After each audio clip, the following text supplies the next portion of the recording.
it's Dr. Dara back again with another episode of the UnMelanated Podcast. Let's get to it.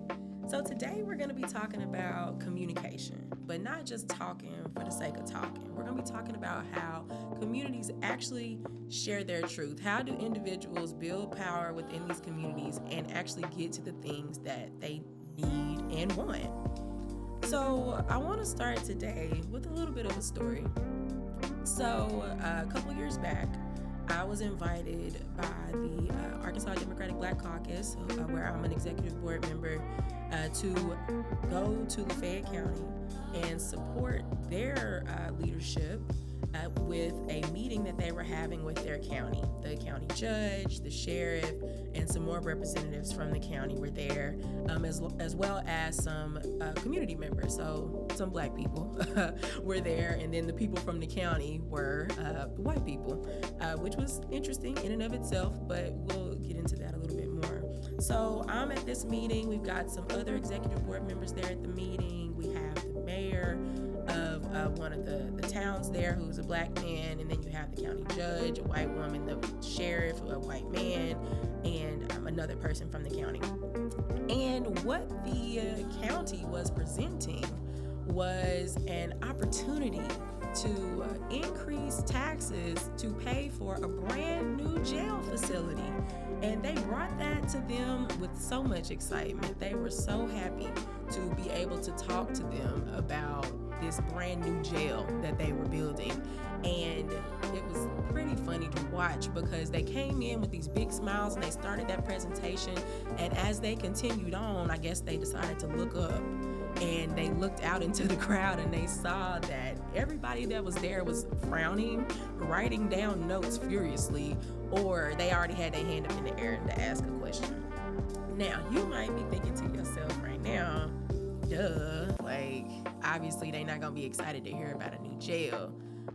I was also thinking, duh, who would be excited, especially a community of low-income black folks who have had to deal with the carceral state this entire time? Why would they be excited about a new jail? Well, I don't think the county judge, the sheriff, and the other folks from the county got that message beforehand, but they definitely did afterwards. And that's where I want to start today, is if we are in a position where the people who control the counties and control a lot of the things that go on where we live, if they're so out of the loop on what we really need and how we really feel about things, to where they don't understand that bringing a new jail to the county might not be the first priority, there's no telling what else they don't understand, or they choose not to understand, or they choose to take a different way than what would be the best way for us to go. This is one of my main examples of what we might call a gap in representation. So whenever you hear people talking about a gap in representation, what that means is there's supposed to be a connection, right? It shouldn't have taken people coming from Little Rock, people coming from Texarkana, people coming from all over Arkansas to demonstrate to those county leaders that the people prioritized a school, which they really need, or a new superintendent, which they really needed at the time, over a freaking jail that was fine. The jail that they had wasn't even full at the time. So they just want a new jail because the state was providing some money for new jails and they just had to jump on it. The community didn't want that. So what I took from that, and what I've said here before, is that if we're not at the table, we're definitely on the menu. So we have to figure out how to make sure that either we're at the table, or at the very least, how we're not on the menu. That's why I want to talk about how we fill those gaps in representation through communicating with one another and communicating out to other folks. So I want to start with this idea of gatekeeping and representation. So who gets to speak for our community? And then also, who should be speaking on behalf of our community? Are those people the same?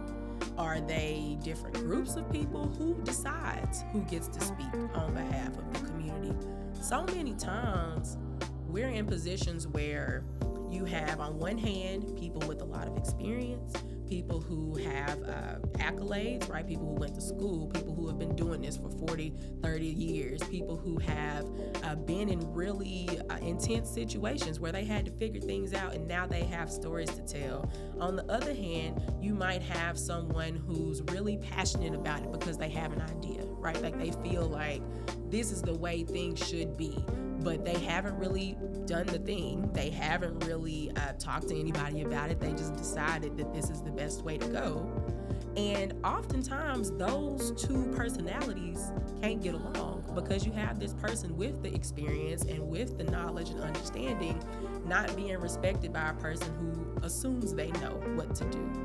But, at the end of it, we always want to get some sort of result, right? We oftentimes we say it doesn't really matter how you get there as long as you get there and all of that. But I think that's, maybe a bit wrong. I think it does matter how you get somewhere, because if we're thinking about a community, if we're just going for what we know, just doing whatever willy-nilly, we might get to where we want to go, but we won't be able to replicate that, and we won't be able to sustain that. So whenever you have these people with these big ideas and these things that they have not communicated with the community, they haven't asked anybody about it, they're just kind of going for it, those things don't tend to last, especially not as long or as well as those that have been built up from the people with the experience, those people who did take the time to figure out what the community needs and how to really talk to folks about the things that they want.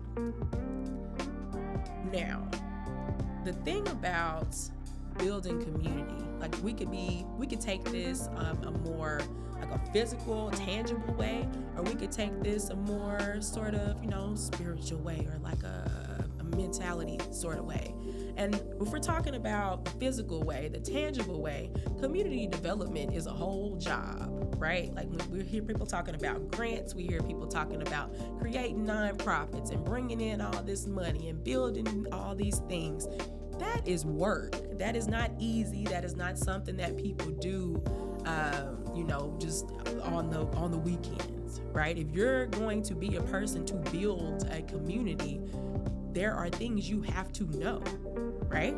But that does not make you an expert in all things about a particular community. You still have to go and talk to the people in the community, right? I was just talking with my producer about people who might leave these small towns and go away and go to school or go to the city and do all these things, and then they come back with the knowledge, right? They have the knowledge, but not really the experience. They don't really have the experience of living in that space because you've been gone. Maybe you lived here when you were younger, but you left. You've been gone for a while. You don't really know what's happening right now. But you come back and you think you know everything, right? You think you a hot shot because you got your degree and you think you know everything. But really, what you have is valuable, but it's not nearly as valuable as it could be with the input of the people who actually need the help, right? You can know everything you want to know, but if you're not applying it in a way that is useful to somebody, then you're just kind of in the way of the people who really do want to do the work. So that's why it's important for us to really be cognizant of what it is that we're trying to do, right? If I'm trying to build something in a community, I need to understand where I am and who I am, right? Do I even have the authority to come in and start telling people what they need and how you need to do this and how you need to do that? Or have I taken the time to actually sit down and listen and figure out how I can build trust with people? How can I make myself somebody who people will want to come and get advice from, and who can help me and advise me on things? So with that, I want to talk about what communication means when we're talking about this community building aspect. I talked a bit about the tangibles, right? So if I'm writing a grant or I'm starting a nonprofit, we building a park, we doing all these things.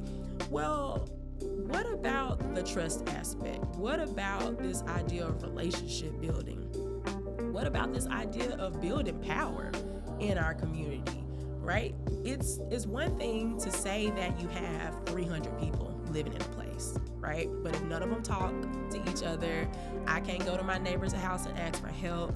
I can't go down the street and tell somebody that my dog got loose and they won't help me come find them. If I can't go ask you for some water when that city cut the water off or whatever, if I can't do those things, then those 300 people living there are just 300 individuals, right? It might as well be just one, because each person has about as much power as one person does. But if I'm living in a community with just 300 people, but we can rely on one another, that's a whole different thing. That's 300 people strong. So you're not going to be coming at me by myself. I would be coming with 300 voices behind me, right? That's the difference between actually having a community that communicates and a community that does not communicate with itself. And our communities have histories of doing this. We wouldn't have made it this far if we couldn't do this, right? It just feels like here recently we've lost some of that. And I'm not going to blame the pandemic. I mean, because it's been happening before the pandemic. But I mean, the pandemic did make it worse in some ways. It opened us up to new ways to get together in some spaces. But overall, I'll say that Black communities have always had the space, right? We've always made space for one another, whether that's at church, whether that's on somebody's porch, whether that's in somebody's front yard under a big shade tree, whether that's at the family reunions or at the cookouts or wherever it is. We've always held space for one another to come and talk and learn and see what was going on. And in those spaces, we made sure to hold some sort of platform for people who did have the experience and did have an understanding to share what they knew, and then have those people listen to those who they were talking to. It was never a one-way street where you just had somebody coming and just telling you what to do. Oh, I came here, I'm a teacher, I know everything, I'm gonna just tell y'all how to run y'all's community. It has never gone that way because it can't work that way. No one person knows how everything is supposed to go. I don't care how many degrees you got, okay? So instead of coming into a situation with the hubris to believe that you know what's right and what's best for everyone involved, how about you share what your skills are? Because I'm sure you have some skills. We've all got skills. Is that not why we go to these schools and get these papers with these signatures on them so that we can have some skills to take back home? Yes, do that. But do not bring that sort of pride, or I won't even say pride, because you can be proud of yourself, but don't bring that sort of arrogance that makes you feel like because you went to school or because you are friends with so-and-so up here with money and works at this company or this corporation, that you know better than somebody else who has been living in a certain situation, right? Don't do that.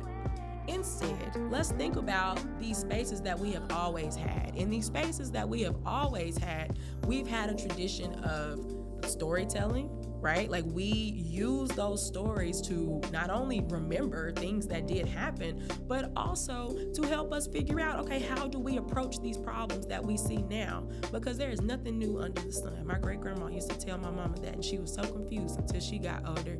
And then she told me, and I was confused until around now, when I'm starting to understand that there's literally nothing new under the sun. All these problems that we're dealing with, they might look different, the devil got a different dress on, but we have always been able to face them because we face them together.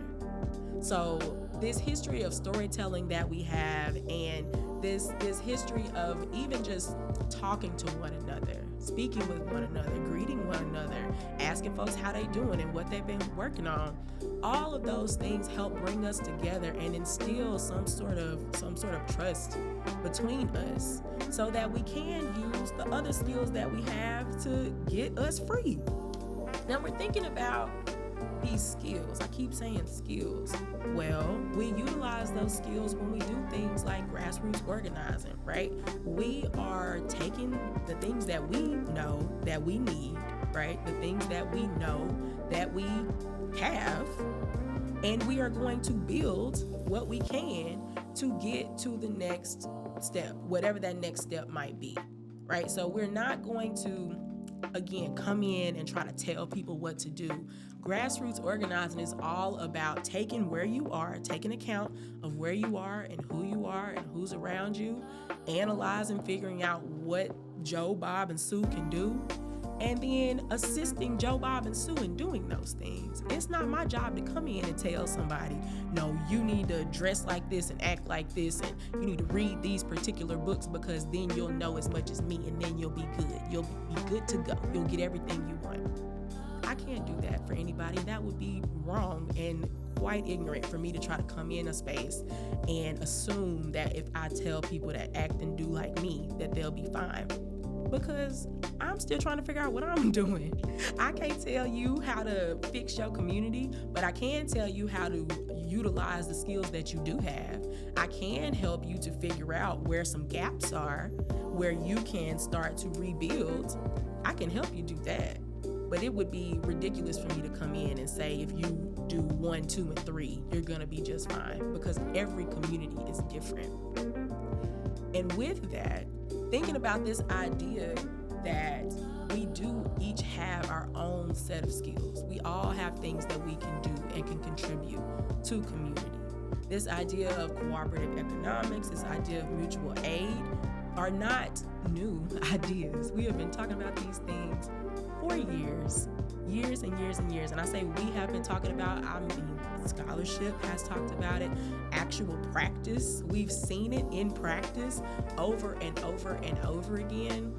Essentially, the idea is that you don't have to always have a lot of money to get by, right? In the movie Sinners, when the little girl was at Miss Annie's house and she had her little wood nickels that she was paying for her stuff for, Smoke was talking to Miss Annie and was like, girl, here, I give you some real money for that. And she was like, I don't want that. I'm fine with what I have right here. And he was like, oh, that money don't mean nothing, blah, blah, blah. And what she said was, this money means more to me because I know that they worked for that, they earned that, and that is a way that we can communicate and I can make them feel human again. They're not just laborers. These are not just sharecroppers out here working for this person that's not going to give them what they're owed. No, these people are working and trading and bartering for this currency, whether it's a wood nickel or a sack of peas or whatever it is. And they feel good sharing that with me so I can share things with them. And that's what it's all about. You shouldn't limit yourself to the things that will get you paid, right? You shouldn't limit the things that you can do for your community to the things that are going to get you paid. Instead, we need to be thinking about how can we work together to heal our communities? How can we use these skills that we have to make things better?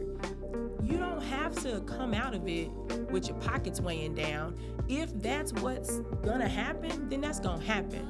But I don't want you to feel like because you can't immediately see the way you about to profit off of it, that there's no value in working with your community.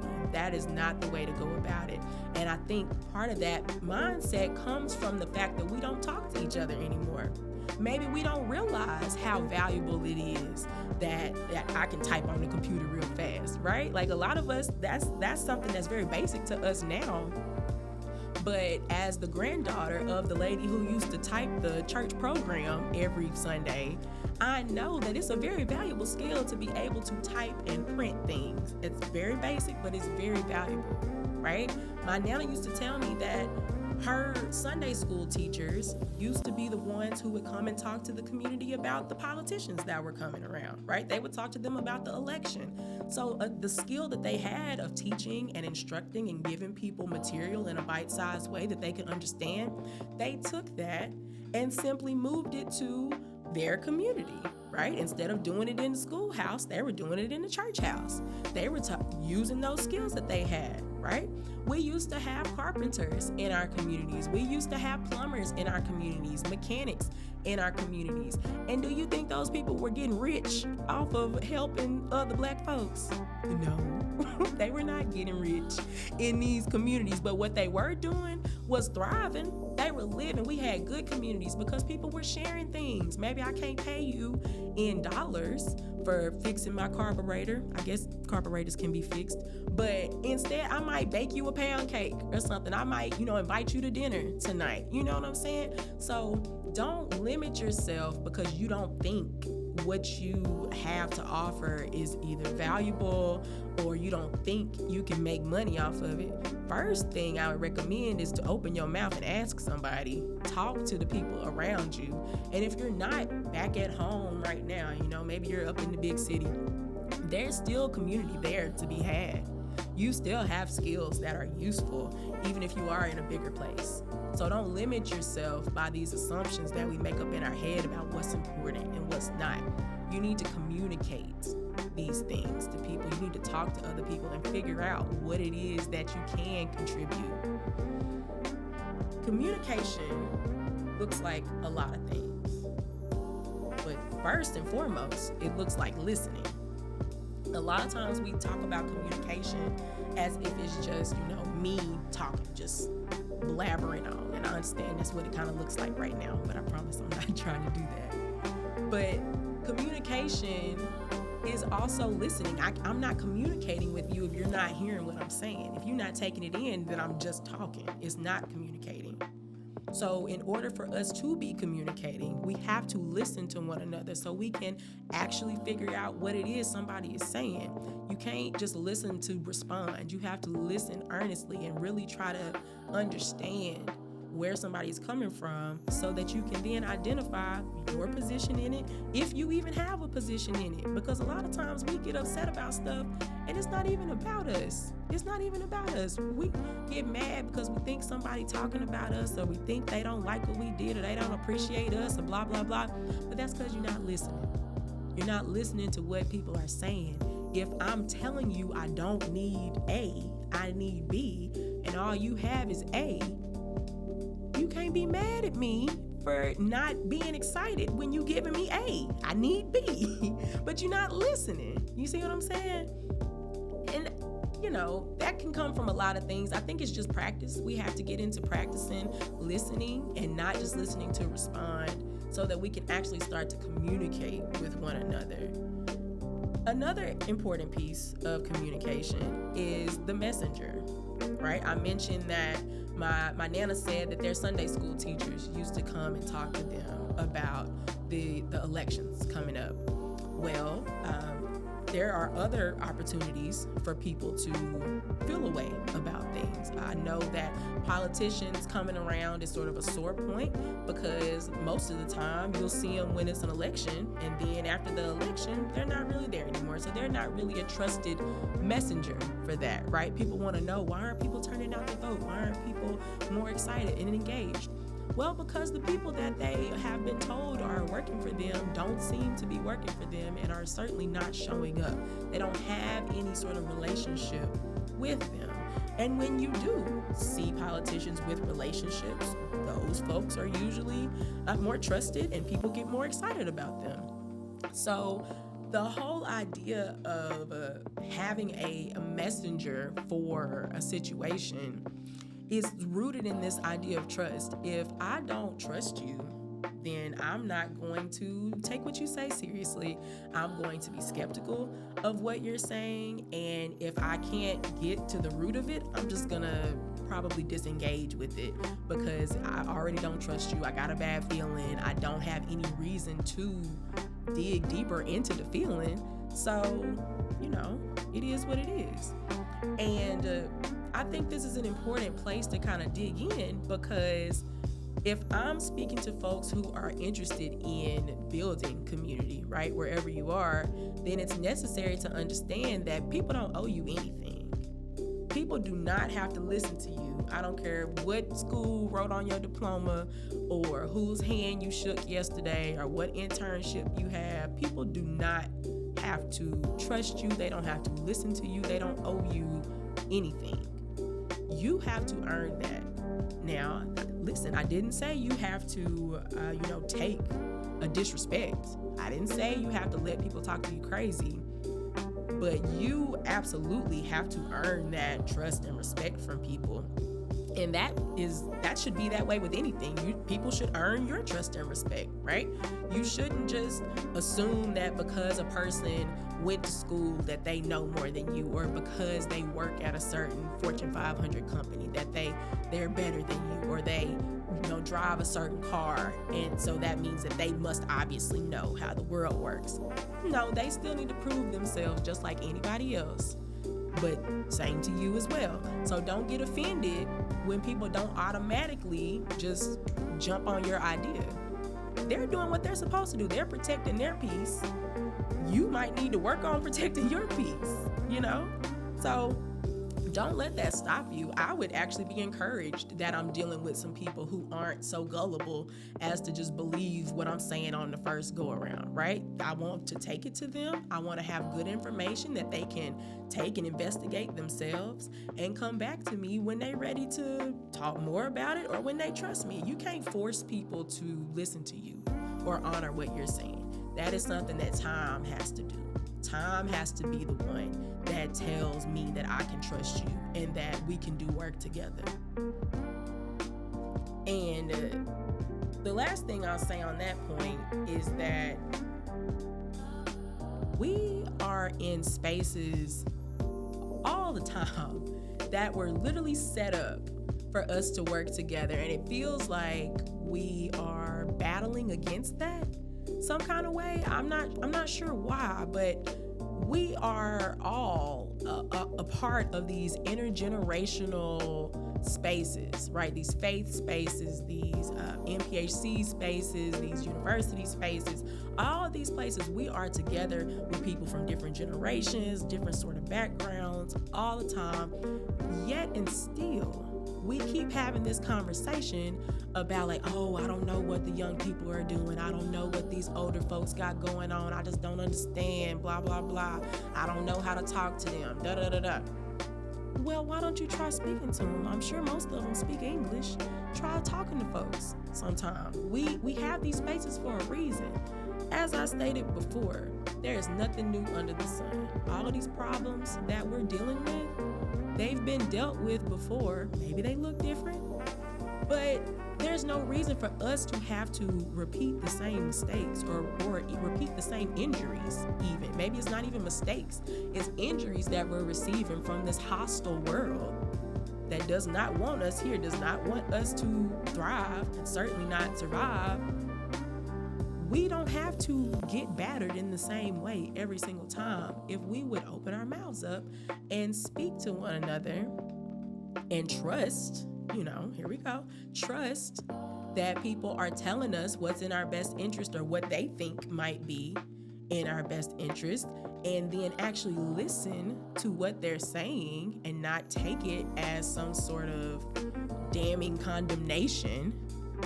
You know what I'm saying? Take what they're saying, listen to it, sit with it, take it if you want to, or don't. But don't sit here and say there's no way you can ever understand what this generation is going through or what that generation is talking about if you haven't even tried to have the conversation.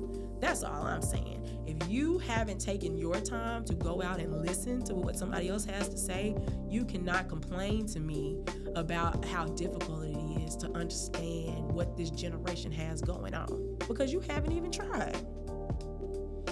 Now,